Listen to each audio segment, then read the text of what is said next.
أعوذ بالله من الشيطان الرجيم وإن طائفتان من المؤمنين اقتتلوا فأصلحوا بينهما فإن بغت إحداهما على الأخرى فقاتلوا التي تبغي حتى تفيء إلى أمر الله فإن فاءت فأصلحوا بينهما بالعدل وأقسطوا إن الله يحب المقسطين إنما المؤمنون إخوة فأصلحوا بين أخويكم واتقوا الله لعلكم ترحمون رب اشرح لي صدري ويسر لي أمري واحلل عقدة من لساني يفقه قولي اللهم ثبتنا عند الموت بلا إله إلا الله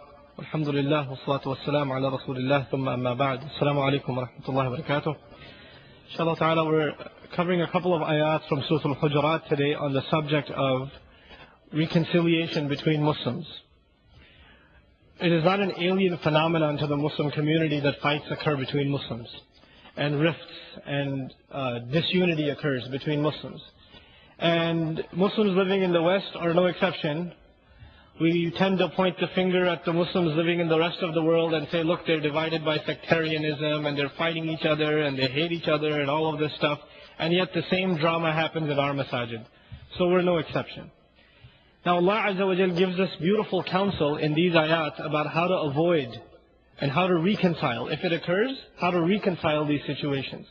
And the advice is, appropriately, the best word I have for it, it's divine advice. It's such profound advice that if it's taken, really there's no room left for any fitna to remain among Muslims. Also, these are ayat that expose the miracle of the Quran in Allah's choice of words. That the choice of the words in these ayat and that Allah constructs the sentences is so perfect and so incredible that you're left with no choice but to say this can only be the word of Allah. So we'll explore both angles of this ayah, inshallah ta'ala. So Allah subhanahu wa ta'ala says in Surah Al-Hujurat, وَإِن طَائِفَتَانِ مِنَ الْمُؤْمِنِينَ اقْتَتَلُوا. If two groups, طائفتان, from out of the believers, fight one another, اقْتَتَلُوا. Now those of you that know a little bit of Arabic, I'm going to share something with you, and those of you that don't, I want you to feel bad about it, so that you have to learn Arabic. There was an Orientalist, a French Orientalist, that actually wrote about this ayah and said that this is grammatically incorrect. That the Arabic in this ayah is grammatically incorrect. And the reason he said this, again for those of you who know a little bit of Arabic, this is Jumla Ismiya. Even though it's Jumla Shartiya with an in the beginning, it's Jumla Ismiya. And in Jumla Ismiya you have Mubtada and then you have what? Those of you who know. You have Khabar. Okay. Now, in Jumla Ismiya, if you have an ism, if you have in simple words, if you have a noun, the verb or the fi'l you have to use, it has to be consistent in terms of gender and in terms of number, both. Allah says, طَائِفَتَانِ. And to make it as simple as possible, طَائِفَتَانِ means two groups. Two groups. And since طَائِفَتَانِ is feminine, the Arabic word should have been اقتتلتا. The two groups fight one another, the word would be اقتتلتا. But Allah doesn't say two groups fight, He says اقتتلوا, they fight. More than two. How many groups does Allah mention? Two. When it comes to the fighting one another, He doesn't mention two groups fighting, He mentions many people fighting one another. Right? So the grammarian, the French grammarian says, look, the first part of the ayah is talking about two, طَائِفَتَانِ. And when it came to the fighting part, does He mention two or more than two? He mentions more than two. And then when He's done talking about that, He says, فَأَصْلِحُوا, not بَيْنَهُمْ, but He says بَيْنَهُمَا. Between both of them, He comes back to two. So the ayah starts with two groups, that statement ends with two groups. But in the middle there's more than two. How come? So He calls this a grammatical mistake. But look at the beauty of this ayah. Let's look at the brief meaning. Who's fighting? If Allah says if two groups fight, but two groups of whom? Of the believers. Before the fighting occurs, there's one group of Muslims and there's the other group of Muslims. They're on opposite sides of the battlefield. So you can tell this is group A and this is group B.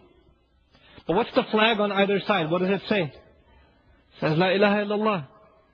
When they take a break from the fighting, what do? Both sides. They pray. The same way or different ways? The same way. When they're running towards the enemy, what are they screaming? Takbir. Right? Before the fighting began, it's clearly two groups. Once the unfortunate fighting begins, once it begins, does it look like two groups anymore? Because they're the same group. It's really Muslims, mu'mineen even, Allah says. So it's one big tragedy of individuals fighting one another. One ummah and infighting within it. So it's not iqtatalata, it is iqtatalu, the plural. And then when the fighting stops and you have to make reconciliation between the groups, then you have to separate the groups. So you know this party had this agenda and that party had that agenda. So they're back to two again. So Allah says, فَأَصْلِحُوا بَيْنَهُمَا, between both of them. But look at another thing here. You know, when Muslims fight one another, one group says, we are the true believers and the other people are munafiq. That's why we're fighting them. We are on Islam and they are all on fisq. They're corrupt. They're not true believers. That's why we're fighting them. Isn't that true? And you know what? Both sides are saying the same thing. This side of the Muslims is saying, we're the mu'mineen. The other side is saying, we're the mu'mineen. And Allah Azza wa Jalla says, وَإِن طَائِفَتَانِ مِنَ الْمُؤْمِنِينَ. If two groups from who? From the mu'mineen. So what has Allah done, subhanahu wa ta'ala? He has given us the injunction to give both sides the benefit of the doubt. You can't say these are the right ones and these are the wrong ones. Not yet. For now, they are all considered mu'mineen, if they fight one another. And then فَأَصْلِحُوا, then you have to do something. You have to cause reconciliation. You have to make reconciliation. So you have to make the fighting stop and make peace between them. Now the person who makes peace between them is also a Muslim. A kafir is not going to come and make peace between Muslims. Who's going to make the peace? A Muslim. So if a Muslim comes and he feels that one side is true believers, and the other side, they're kind of, not that Muslim. When he makes reconciliation, is he going to be biased? Absolutely. Unless he is convinced that on both sides there is what? True believers. Mu'mineen on both sides. Then he can be fair. If he doesn't think that way, then he cannot be fair. So Allah says, وَإِن طَائِفَتَانِ مِنَ الْمُؤْمِنِينَ اقْتَتَلُوا فَأَصْلِحُوا بَيْنَهُمَا. And now you make reconciliation between them. Then Allah Azza wa Jalla says, فَإِن بَغَتْ إِحْدَاهُمَا عَلَى الْأُخْرَى. After you bring the two parties together and you say, what is your problem? And you say, what is your problem? Okay, we have this evidence that this happened and your group did this and your group did this. And you document everything and all the proofs are laid out. And after that, negotiations are done, compromises are made, and there's some resolution. Okay, let the fighting stop. We'll compromise 2 points. You compromise 2 points. Let's shake hands on it. It's done. فَأَصْلِحُوا بَيْنَهُمَا. After you do the reconciliation, sometimes what happens is one party leaves the meeting or the convention where the peace was made, the resolution was passed. They leave that gathering and they say, you know what? I don't know. I think we were dealt a short hand. We need to seek justice still. This is no peace. They didn't open their mouth in the meeting. When did they open their mouth? After the meeting. After the meeting. And so after the meeting, they raise the fitna again and they start the fighting one more time. One of these two groups. So Allah says, فَإِن بَغَتْ إِحْدَاهُمَا عَلَى الْأُخْرَى. If one of them rebels against the other. This is now called rebellion. Rebellion against what? The resolution, the islah that was made. So Allah says, فَقَاتِلُوا الَّذِي تَبْغِي. Then all of you, the reconciler, the one who was making peace between them, was neutral or one-sided? He was neutral. And the side that didn't violate the treaty. Now they become two parties against one party. Now you have to fight that third party that violated the treaty. You know, a lot of times when there's conflict between two Muslims, or two Muslim groups, or two, in masajid there's drama all the time. Not this one, inshallah, but masajid all over the country, I've seen plenty of drama, right? And what happens is you have two groups of Muslims, and they make peace between them. And they shake hands and their hugs and all of this stuff. And they leave this meeting and one of them picks up the fire and lights it again. And then everybody says, you know what? Let's just leave them alone. Don't make the situation any worse. The people say, don't make the situation any worse. So yes, they're being bad, but you know what? We can't do anything about it. If we say anything, it'll make the matters worse. Allah Azza wa Jalla says, if one of them rebels, if one of them violates the treaty that was openly made, then everybody else has to get together and get on their case. So it's not between Group A and Group B anymore. It's against Group A versus all the Muslims, whether they're from Group B or not, because they violated a treaty. You understand?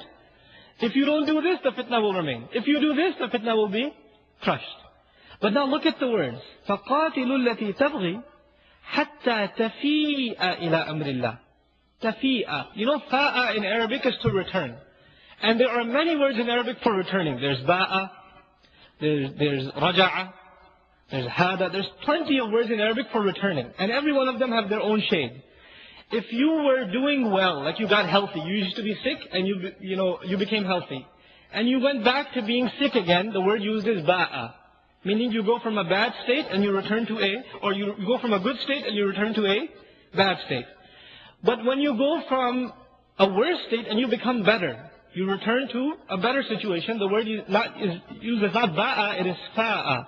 And look, Allah says, hatta tafi'a, until they return. But what version of returning is used? The version of returning that implies if they come back to the peace treaty, then that is what is better for them. They're thinking that they're fighting because the fighting is better for them. And Allah is telling them just by using the word tafi'a, that when they come back and they respect the resolution that they themselves signed off on, they themselves agreed to in public, that is in fact what is better for them. And this resolution was not revelation, right? This resolution or this agreement that was made between Muslims was a shura between Muslims. It was done, all these parties together, they decided this is what we're going to do. But Allah says they return not to the resolution. He says, حَتَّى تَفِيءَ إِلَىٰ أَمْرِ اللَّهِ, until they return to the command of Allah. The command of Allah. Now, what is Allah's command here? Allah's command is that islah that the Muslims made among themselves. Now that became part of the command of Allah. So you have to come back to it. It's a religious obligation. حَتَّى تَفِيءَ إِلَىٰ أَمْرِ اللَّهِ. SubhanAllah, look at the injunction. The institution in our deen to protect us from going into worse and worse scenarios of infighting. And then look at the final words really get you. Allah Azza wa Jalla says, فَإِنْ فَاءَتْ, if in fact, they violated the treaty and everybody got on their case and they said, okay, fine, we're coming back to the treaty. We're coming back and respecting the original resolution. Once they've rebelled, everybody's got a bad taste in their mouth. And they're thinking, these people can't be trusted. Remember what they did 2 months ago? Remember what they did last year? They started fitna last. Now they're saying they're okay, but we know they're not really okay.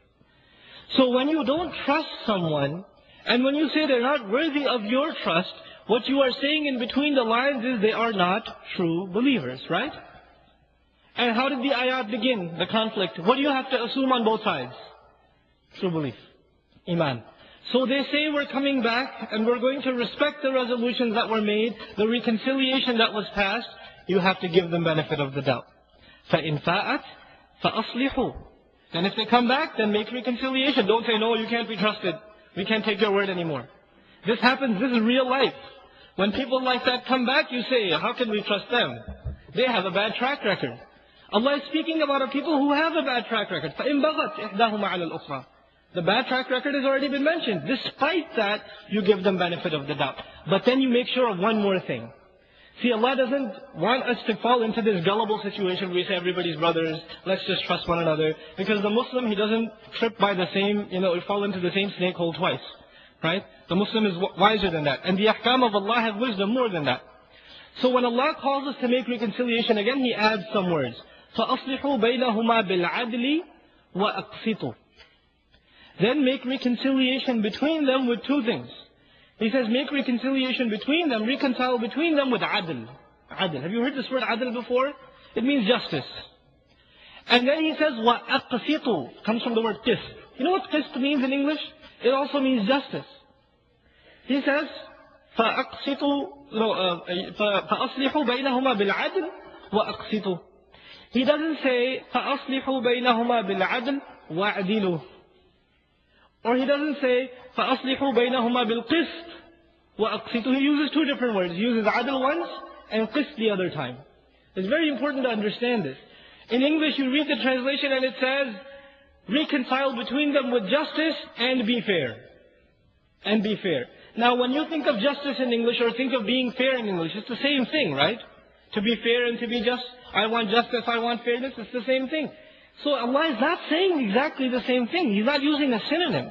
He used adl one time and qist the other time. And if you understand the difference, subhanallah how Allah protects this ummah from fitna. Adl. Allah says when you make reconciliation between them, make sure there is adl. Adl means that you do justice, but you do justice publicly. There's a very big difference.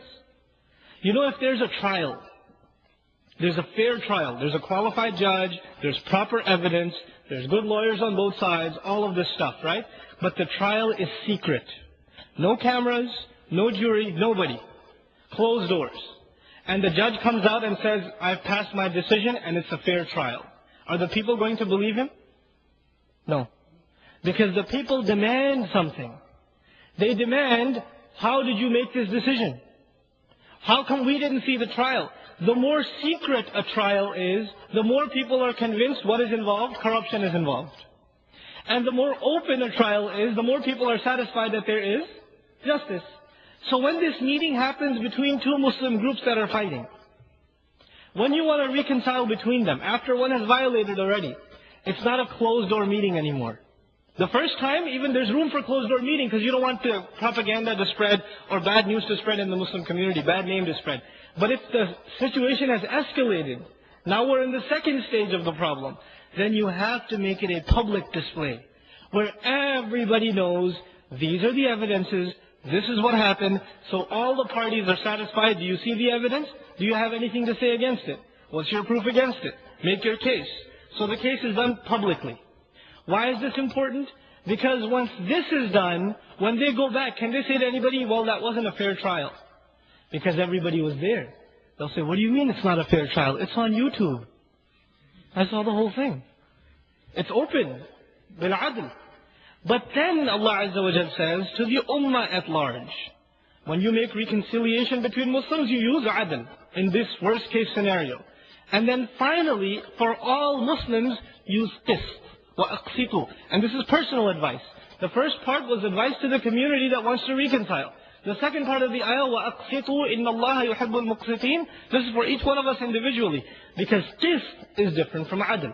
Adl is public justice. Qist is justice whether you're in public or in private. You have to be fair at work, whether your boss is watching you or not. You have to be fair on the road. Small things like that, on the road. Somebody has right of way and you go on the service road and you cut them off. You've been unjust. Small, we don't think about these things, right? Because we don't think our deen applies on the road. It applies in the masjid. You're not giving, you promised your wife something. Or your children, you're not giving it to them. You're not being fair. You made an agreement with a brother, you're going to pay him back, and you don't call him back and you send his calls to voicemail. Right? You're not being fair. So Allah says whether public or private, we have to be fair. And the word for that is qist. وَأَقْسِطُوا إِنَّ اللَّهَ يُحِبُّ الْمُقْسِطِينَ. Without a doubt, Allah loves the muqsitin. And then He says, إِنَّمَا الْمُؤْمِنُونَ إِخْوَةً. This is the ayah we're going to end with, inshallah ta'ala. إِنَّمَا الْمُؤْمِنُونَ إِخْوَةً. And إِنَّمَا is a difficult word to translate in English. I like to use the terms, believers are nothing more than brothers to one another. All they amount to with each other is brothers. Now Allah didn't say, إِنَّمَا الْمُؤْمِنُونَ إِخْوَةً فَأَصْلِحُوا بَيْنَهُمْ. Believers are brothers, so make peace between them. Allah didn't say that. Allah said, true believers, all they are to each other is brothers. فَأَصْلِحُوا بَيْنَ أَخَوَيْكُمْ. Reconcile between your brothers. You know, even the younger kids here, you know the difference between second person and third person? Third person is when you're talking about someone. Second person is when you're talking to someone. When I say he or she, what person is that? I know it's English class, but still. That's third person. When I say you, who is that? Second person. The ayah begins in third person. Believers are brothers. That's all they are. Believers are brothers. This is third person. But then Allah says, make peace between your brothers. What person is that? Second person. There's a big change from the beginning of the ayah to the middle of the ayah. How so? Because you know in this surah, beforehand, Allah Azza wa Jal says, وَلَكِنَّ اللَّهَ حَبَّبَ إِلَيْكُمُ الْإِيمَانِ. Allah has made Iman beloved to you. Iman, Allah has put a love of Iman in all of you. You want to be mu'minun, right? All Muslims, they don't want to be just Muslim. They want to be what? Mu'min. Now Allah is giving us in this ayah a chance to be mu'min. Because what does He say? Believers are what? True. Mu'minun are brothers. You want to be among the brothers, and the brothers are already called mu'minun. Make peace between your brothers.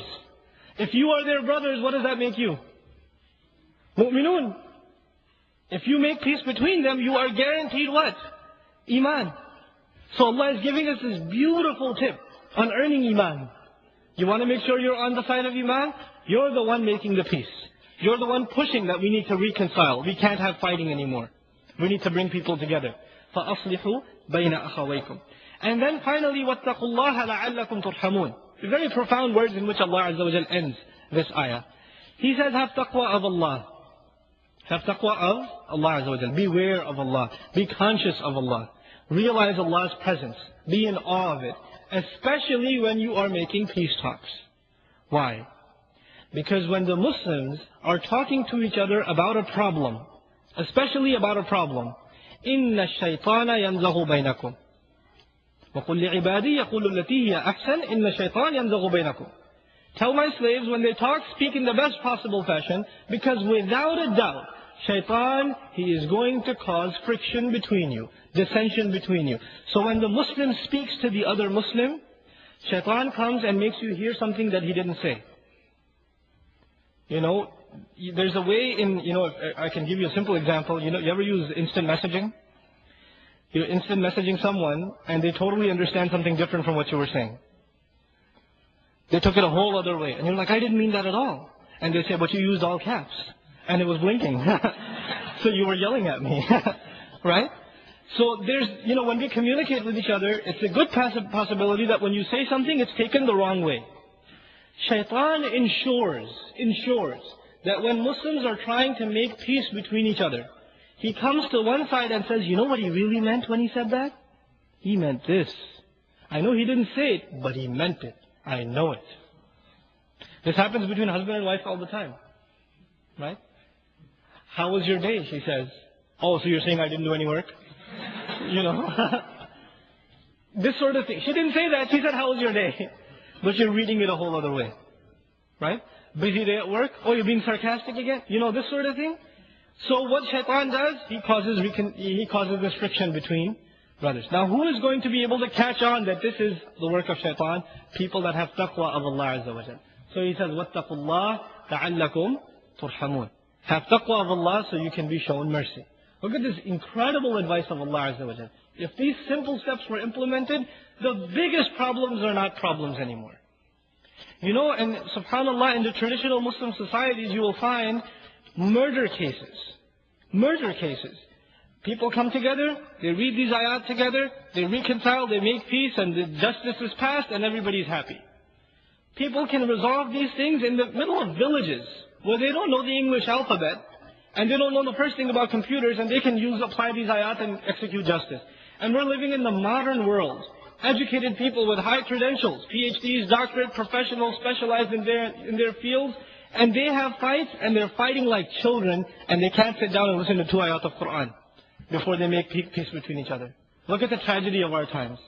Who we call uneducated have much better education than we do. And we're supposed to be the intellectuals of society, right? People that know what they're doing, people that have credentials and knowledge, and look how immorally and how ignorantly we behave. So I pray that Allah Azza wa Jal make us take these ayat as guidance and make them a means of reconciliation between any conflict that may have existed between the brothers. I'll finally end with this piece of advice, which we're going to talk about tomorrow, inshallah. There are 2 principles in Islam, 2 principles that are very praised. There's justice and there's forgiveness. Justice and forgiveness. And justice, the principle of justice in Islam is for everybody else, for mankind. Between the Muslims, what does Allah promote more?